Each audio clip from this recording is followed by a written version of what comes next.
Halo adik-adik semua, selamat datang di Lautan Ilmu Kimia. Jangan lupa subscribe dan nyalakan loncengnya ya. Berikut ini cara cepat untuk mencari pH larutan hasil elektrolisis di katoda maupun anoda ya. Yang pertama, misalkan H2O bereaksi di katoda, pasti sifatnya basa. Kapan H2O bereaksi di katoda?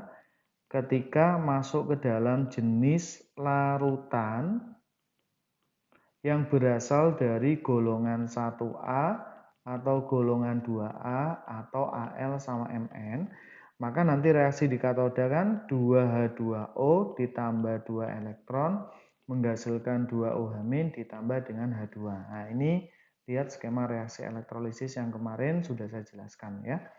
Nah, OH- yang dihasilkan sifatnya apa? Basa. Bagaimana cara kita mencari rumus cepat, mencari pH basa ini? Kalian bisa turunkan dulu rumus OH- di materi kelas 11 dulu kan molaritas basa dikalikan dengan valensi ya. Nah, molaritas basa itu kalau kita rumuskan kan sama dengan mol dibagi dengan volume gitu ya, dikalikan dengan valensi. Nah, mol dikalikan valensi ini sama dengan rumusnya siapa? Sama dengan Faraday.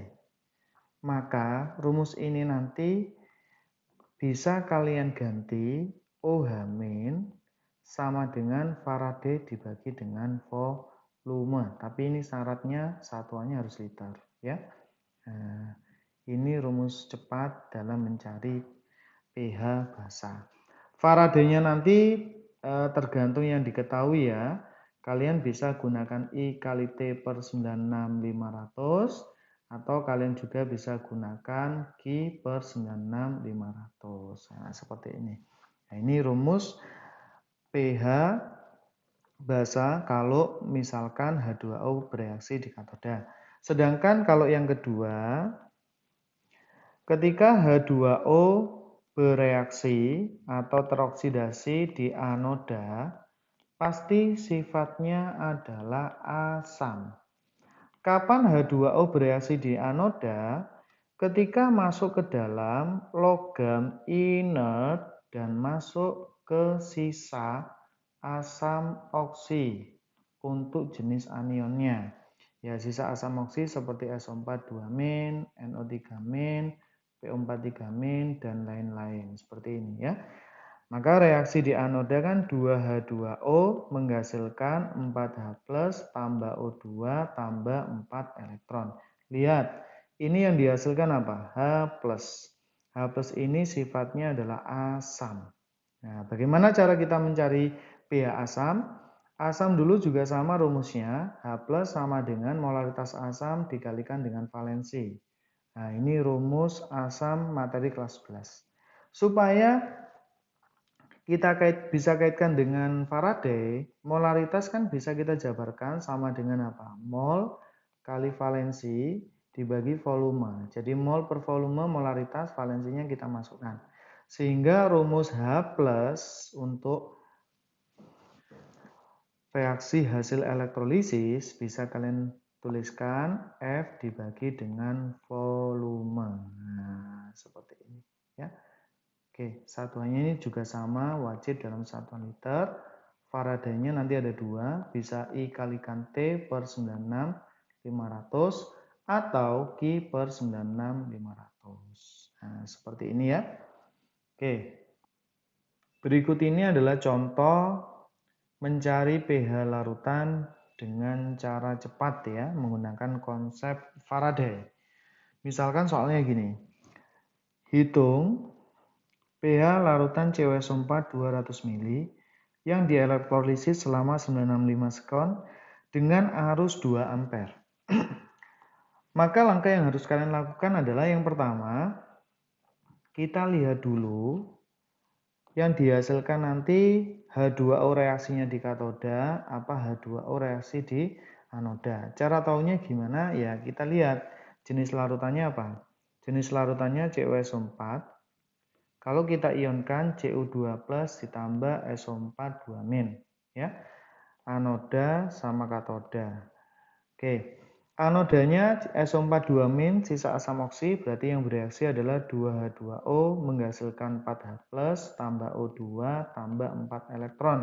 Sedangkan kalau di katoda, Cu2 plus bukan masuk logam golongan 1, 2, atau AlMn, maka yang bereaksi adalah dirinya sendiri, Cu2 plus tambah 2 elektron, menghasilkan Cu.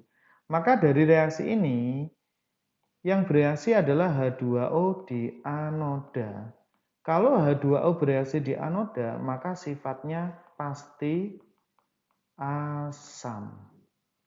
Nah, sekarang tinggal kita masukkan saja. Asam, rumusnya H+. Kalau untuk H2O bereaksi di anoda, tinggal kita masukkan rumus yang ini ya. Taruh sebelah sini. H+ sama dengan F dibagi dengan volume. F tadi apa? I kalikan T per 96500 kalikan seper volume. Nah, seperti ini. Kenapa kok pakai I sama T? Karena yang diketahui ini, selama 96 sekon ini berarti T-nya dengan arus. Arus satuannya ampere berarti A-nya ya. Jadi waktu I-nya ya. Oke, I-nya. Jadi yang diketahui itu I sama T. Maka kalian bisa gunakan rumus Faraday-nya, pakainya adalah ini. I kalikan T per 96500 untuk pengganti F-nya. Gitu ya. Oke. Berikutnya tinggal kita masukkan. Arusnya adalah 2 ampere, masukkan 2. Waktunya di situ sudah ada. 965 second per 96500 1 per satuannya ini harus liter ya, karena di sini masih dalam satuan mili, maka kalau kita rubah mili ke liter dibagi 1000, langsung saya tulis 0,2. Ini bisa saya coret dengan ini hasilnya 10 ya, ini saya coret dengan ini saya coret dengan ini, sisa 10, atau ketemunya 10 pangkat min 1. Sehingga pH hasil reaksi elektrolisis tinggal masukkan min log dari konsentrasi H+. Berarti min log H+, H+-nya sudah ada 10 pangkat min 1, maka pH-nya ketemu 1.